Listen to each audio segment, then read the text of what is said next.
When you think of Sun Devil football, you think of Sun Devil for life. If we get the Valley all in, the sky is the limit. I went to Arizona State. I'm a Sun Devil, man. I'm home.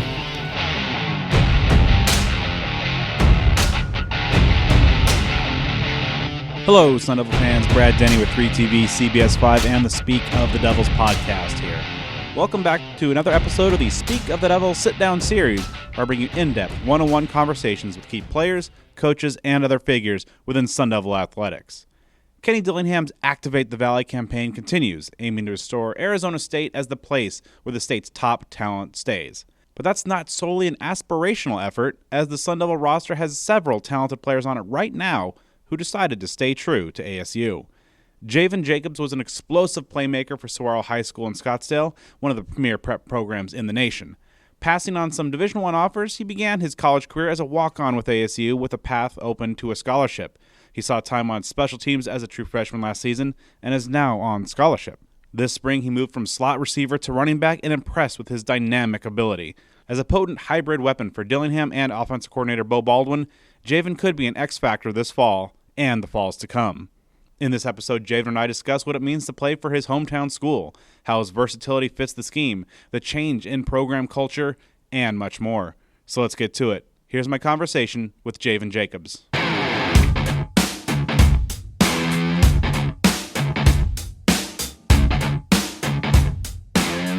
All right, so Javen, you guys are obviously in the middle of off-season workouts and getting ready for fall camp here at the end of the month. What's been the vibe of the workout so far, and kind of the focus areas you have, things you want to get ready for and improve heading into camp?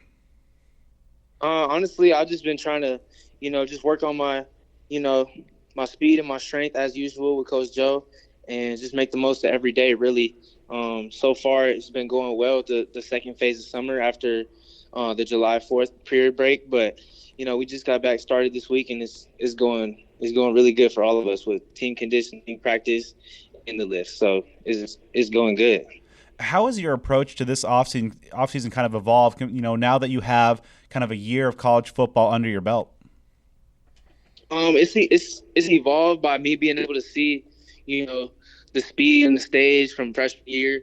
But, I've always gone hard every offseason, like even throughout high school when I was younger, 8th grade coming into high school. It's always been instilled in me to go hard and, make improvements in the offseason to keep working. So, but I definitely took a different approach this year as to this offseason to what I need to work on as a player. And that's what I've been doing so far to help me progress into the summer so far, too. Now, obviously, it's a number of differences in the program from last year to this year. So, when you kind of like take a big picture type of view, what are the biggest differences in kind of last year's program and program culture to this year so far?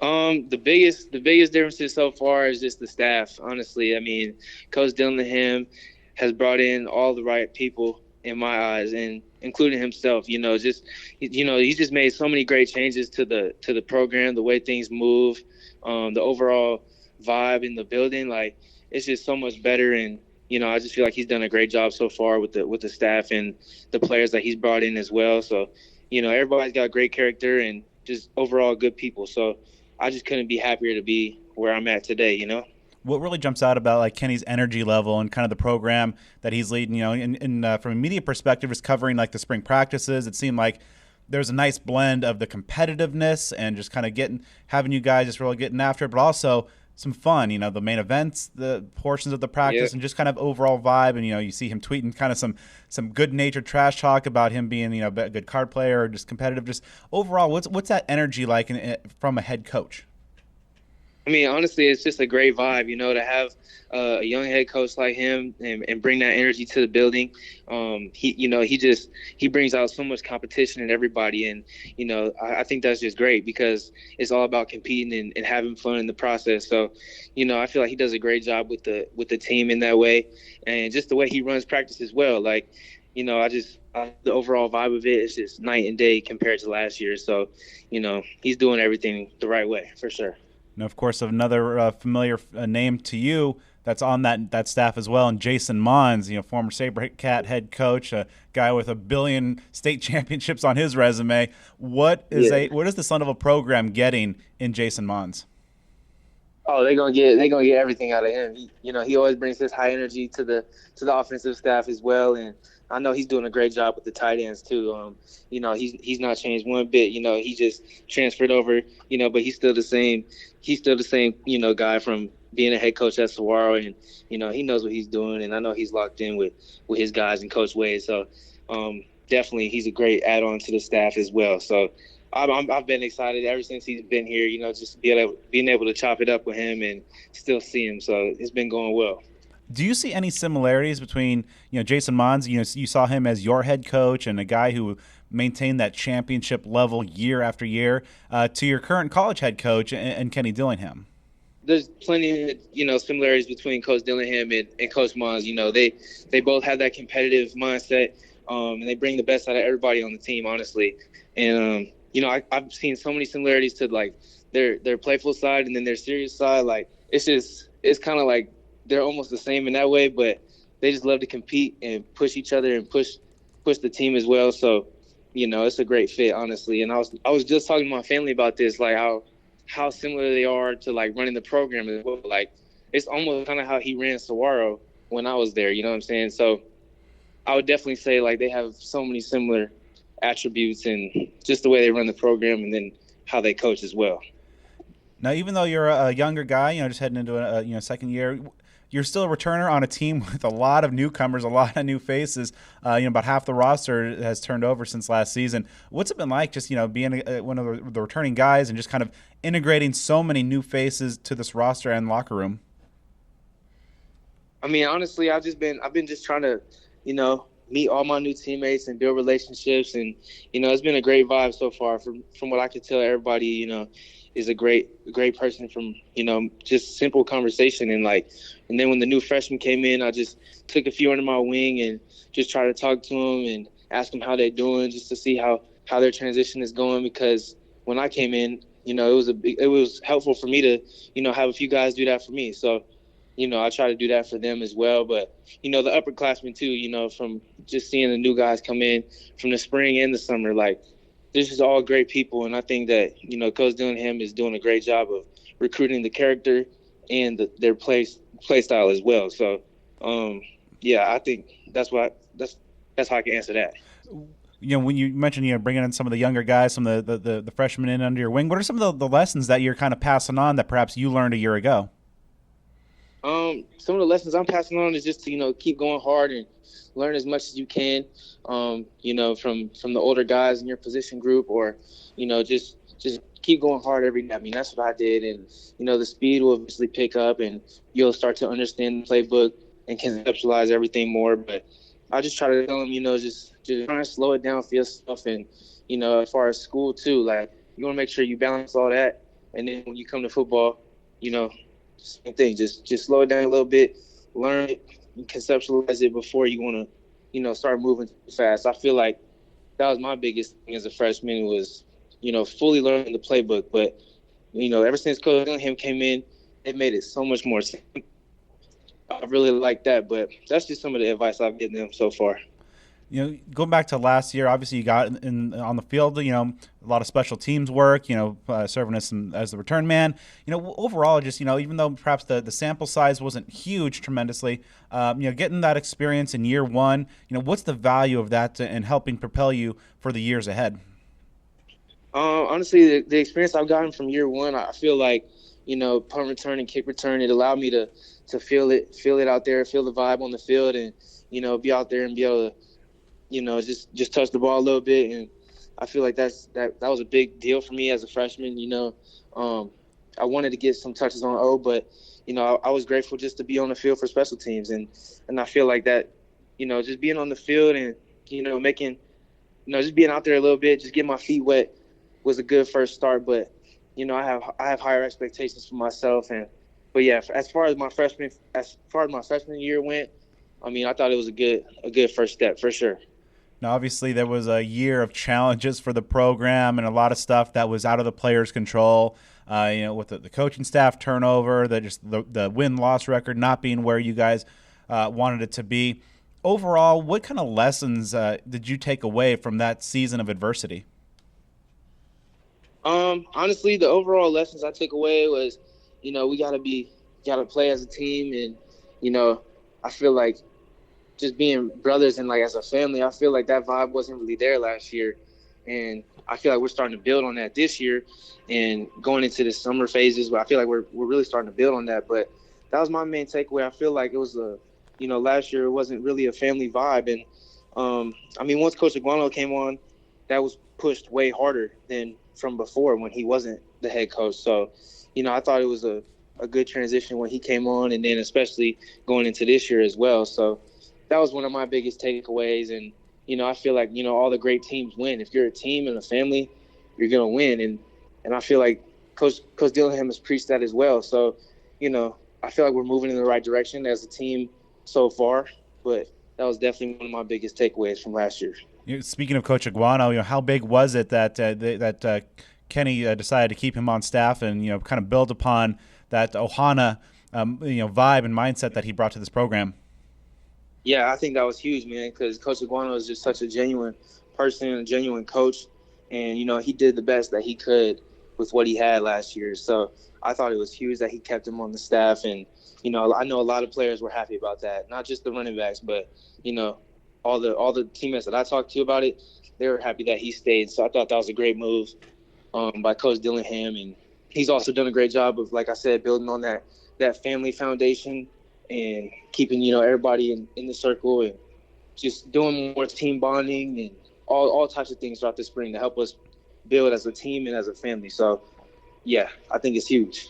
I'll be going back a little bit. You passed up on some Division I offers to initially walk on at Arizona State. Why take that road and take kind of that walk on path to play at ASU?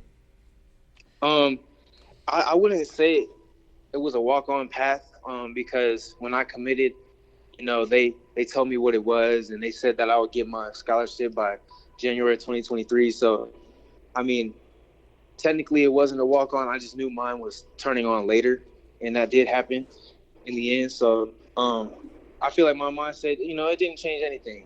The scholarship part of it all didn't change anything for me. Like, I wanted to be here from day one. It was never about the scholarships. It was never about money.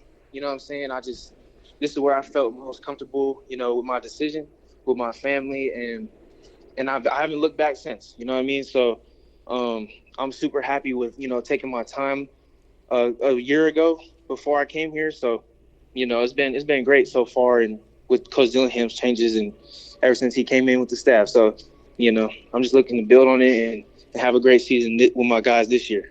As you mentioned, now on scholarship and key part of this offense, and looking at spring, you obviously you started off at the wide receiver spot, then make that move over to running back, but obviously it was a very eventful 15 practices for you, and had a number of big plays throughout those sessions. Where did you see the biggest growth in your game from practice 1 through the spring game? I would say the biggest growth for me was probably about like middle of the way through spring ball. I feel like it was a great learning change for me to switch over to running back and then fully like conceptualize the playbook from all the receivers, like the routes I have at slot, and then going to running back. I feel like that was like one of my biggest learning moments, really, and it allowed me to just play free and just have fun. And I feel like that's what allowed me to make so many plays and make an impact in the spring, was because things really slowed down for me and the offense was simple for me and stuff like that. So yeah, I feel like as I really conceptualized everything, that made it so much easier for me throughout the spring. Now, of course, there were some guys getting dinged up in the backfield that in the early part of spring that kind of maybe open up some opportunities there. How did that switch come about? Was that something that the coaching staff came to you and thought that, hey, your skill set would be a great fit to help us in the backfield? Did you kind of come to them, or was it kind of a mutual thing? Like, how did that transition from receiver to running back work take place? It was honestly like Coach Saguaro pulled me aside it was about halfway through spring, and he asked me. He was like, "Look, We got a few guys going down, but you're always one of the guys that I've seen coming into the room. And he was like, how do you feel about it? And I was like, I'm excited. Like, let's do it. And like, literally, I just got a little intro with him, like like the calls and stuff like that. And then from there, I just went straight to running back the next practice. And that's kind of how it went. And I feel like, he definitely talked to Coach Dillingham about that stuff before, introducing it to me and pulling me aside about that. So I know that they talked through it, but I mean, I was happy with the decision. I didn't question it at all. I trust my coaches and I trust that they see what's best for me.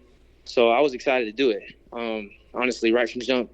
And I just went out there and just had fun, really. I mean, right halfway through spring, right when I got out there, that I think it was like 7th or 8th practice, I just started just having fun at running back, and I just feel like it's all about having fun and, yeah, just trusting the process, like I said. I think your Twitter bio says it best, just playmaker. Some guys have quarterback, offensive line, playmaker, because that's kind of like what you do is make plays, kind of regardless of position. But, if in an ideal world, taking, maybe perhaps team need out of it, do you have a preference that, like, what you enjoy more, running back or receiver? I don't know, man. I just feel like I just like helping the team win. And from offense to special teams, running back or receiver, I just want to be able to make plays and impact the game. But if I don't know, if I had to choose, I would probably say running back, just because I can run the ball and go catch the ball if I need to. You know what I'm saying? At receiver, you're just doing routes and catching the ball. I feel like I can be my full self and full versatile playmaking ability when I'm in the backfield. So that's what I would say. But honestly, I just like helping the team win wherever I can, offense and special teams. So that's the best way I can answer that for you. So obviously in spring, they had a couple guys, running backs get dinged up a little bit, but is this going to be a permanent position move, or is that just kind of in spring to kind of help the running back rotation, or are they going to kind of keep you in that hybrid type of role? Oh yeah, I'm gonna be in that hybrid type of role going into the fall. I've already talked with Saguaro and Dillingham about it, and after spring ball, and that's what they. And I agree. So, we're not looking back. We're not stopping. We're just going to keep going, going hard all summer, going into fall, and then get ready to make an impact with the team in the fall. So I'm excited for it, man. I can't wait. We're like 48 days away now. So I'm excited. You mentioned that the running backs, in this offense catch a lot of passes, and that's something that obviously fits your skill set. When you look at this offensive scheme from Kenny Dillingham, Beau Baldwin, this fast-paced offense gets the ball out in under 2 seconds a lot of the time. What really kind of jumps out to you? What are the big things that you really enjoy about this offense from a schematic standpoint? Honestly, I just love how this offense is very, very simple to understand and conceptualize. That was the biggest thing for me, like, as soon as I was introduced to it.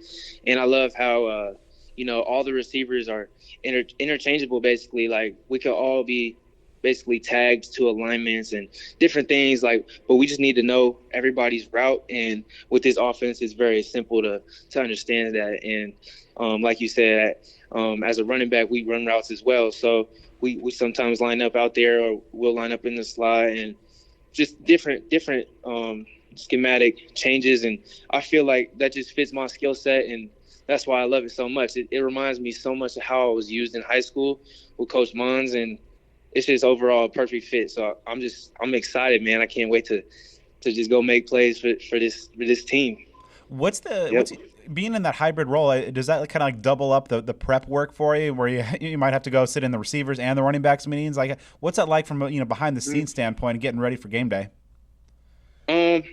No, I mean, Coach Saguaro and Baldwin, they'll tell us as running backs what we need to do, or they'll tell me separately like what I need to know. But I mean, really, the running backs learn the route tree, and they learn the concepts as well. Like, we're all in there and learning basically some of the same receiver stuff, except Coach Saguaro will teach us. So, as running backs, we got to know that, and that's just how the offense runs. So I mean, that's the different preparation is they'll have their own meetings as coaches, and then they'll come to us with it.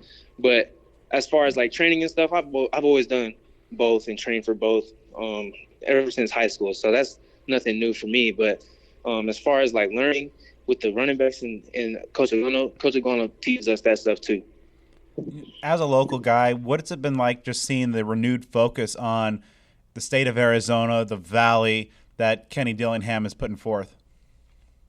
I think it's huge, honestly, because so many times so much good talent leaves Arizona. I mean, there's top playmakers across the country that come from Arizona, and we've seen it time and time again. I'm glad that he's pushing to keep in-state talent here, and pushing to activate the Valley like you said, because it's a big deal.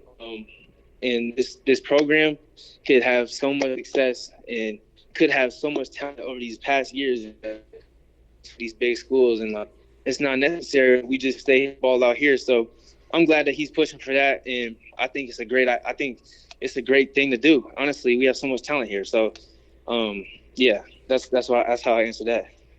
So you mentioned the activating the Valley. That's been Kenny Dillingham's refrain since day one. And how do you feel like the players can help the activate the Valley efforts? And do you think that you being one of the local guys here are kind of uniquely positioned among the players to even perhaps push that even further? Yeah, I mean, I definitely would say I'm in a position to push that a little further.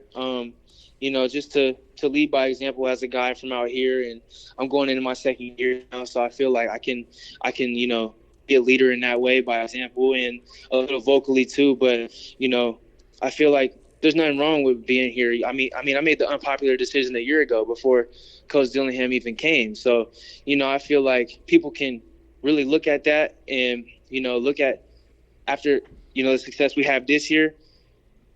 Things are going to be different, and we can keep a lot of good in-state guys here. So, I mean, that's the way I see it.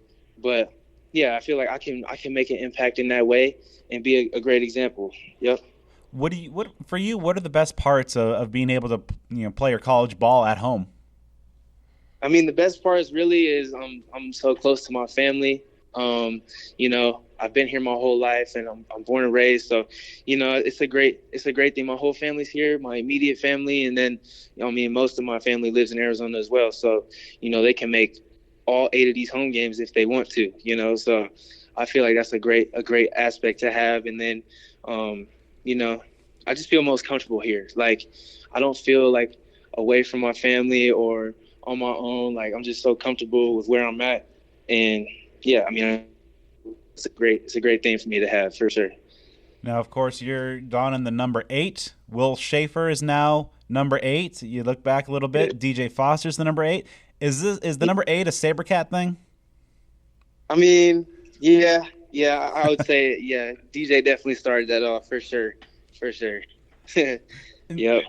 Now, so is he kind of like the blueprint for you? Obviously, kind of a similar play style as a guy that can be an effective running back or effective receiver. Obviously, coming from Saguaro as well. What's it like? And also, just now that he's back on staff with you. I mean, it's been great so far, man. DJ, he's a great influence. I've been watching him and looking up to him. I was like a little kid, like coming to the games with my family and coming to see the players at the bubble when I was young, getting pictures with them and stuff. And it's just, such a blessing to be here and have him around as well.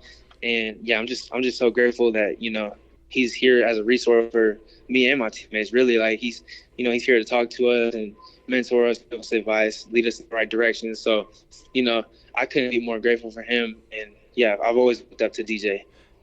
Is there kind of like a motivation there for you? Because obviously kind of DJ inspiring you, as a local guy to stay true, and then kind of maybe a pay it forward trickle down effect where you can be that role model for the future generations of young kids now, but future Sun Devils one day.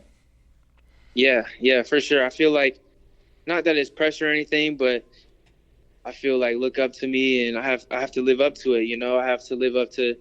I feel like I just have to live up to everything that I've built so far, and not only that, but wearing the number 8 legacy from Saguaro, and now I'm here. I just feel like I just want to be reliable and somebody that the team can count on, and everybody knows what they're getting out of me. So I'm gonna keep going hard every day. Yep. when you were a kid, growing up here in the Valley, and what was, even before, the recruitment process started, but just like, what was your overall view of like just kind of Sun Devil football as an entity, when you were a child?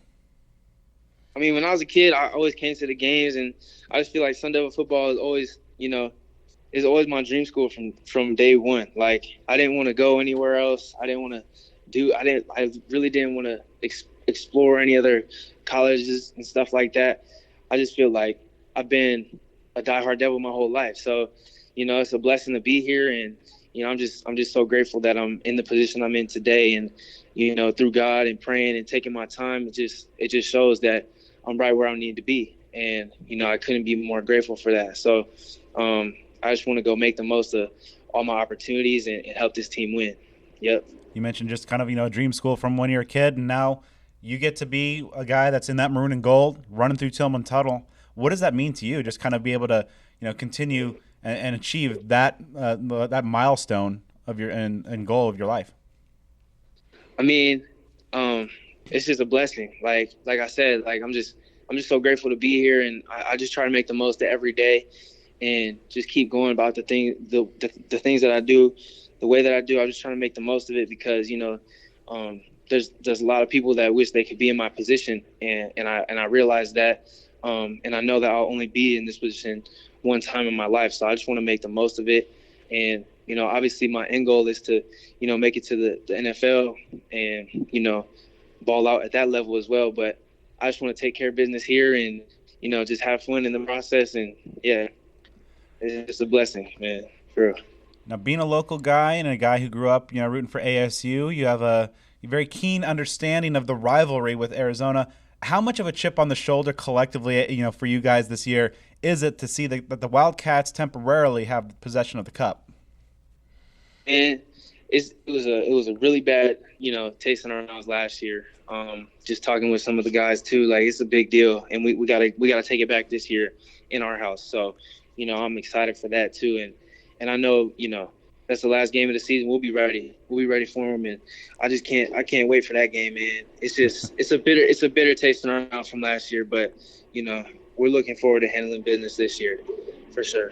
Now, of course, also one of the things in Sun Devil lore is Camp Tonazona, and you guys for this first time, in your Sun Devil career, are going to be going up there and off the grid, roughing it for a few days. Are you looking forward to getting out there, off the beaten path for up at Camp T? Yeah, for sure. I'm excited, man. I mean, last year we only went up for one day, so I'm excited to get the full experience and just build with the team and bond and make relationships even more, and then just have great practices and build on that in fall camp. And then just get ready to kick off this season and start going crazy with the team, start winning, man. I'm excited. Can't wait. Fall camp's just a couple weeks away, though. And so, what are, for you personally, what are some of the things that you want to put out there during camp to show the coaches and position yourself ready for the season opener? I just want to keep building on everything I did in the spring and just keep making an impact when I'm on the field, running back, slot, and in special teams with punt return and kick return. I just want to just build on that and just be consistently consistent. And, yeah, just nothing new for me. I still have the same process when I go out to practice and as far as the way I carry myself and then do my work out there. So, yeah, that's what I'll say is just keep building on it and being consistent. Yep. One of the big storylines in fall camp, then certainly from us and the media are going to be watching, is the quarterback battle. Now, you're in that locker room, you see these guys, you work with them, you're in that huddle with them. How do the different quarterbacks in this battle? What are the kind of things that stand out about how each of them command a huddle in their unique way? I mean, honestly, I feel like all the quarterbacks, they have their own style, but I feel like they got to lead the team as well. Like, it'll be a great battle going into the fall camp. Really, I mean, that's where the job is going to be won, I think. And, I mean, they all throw a great ball, and they all do a great job when they're out there as far as leading by example and being vocal and stuff like that. I'm excited to see them play, man. I can't wait. But I know that, they all bring their skills to the table, and it'll be a good battle going into the fall camp. So I'm excited for that. And so obviously, you guys are heading into fall camp, the season ahead. What do you feel is like kind of the collective overall mindset or attitude of this team as you guys are heading in? I feel like, the collective mindset and attitude is to just make the most of every day. Coach Joe has been, working with us for 2 months now in summer lifting, and I feel like we just gotta keep building every day and stacking the days really, and just going hard as a team. We're doing a great job this first week back, and I just feel like honestly we're just doing a great job as a team. Like just conditioning together and working hard in the weight room. I feel like we're all going hard, and it's just going well so far. So I would say that the mindset is just to keep building on that going into fall camp, and then it's go time, and then we're going to go out there and show the state show the Pac-12 what we're really about this year. So, yeah, that's what I'll say for sure.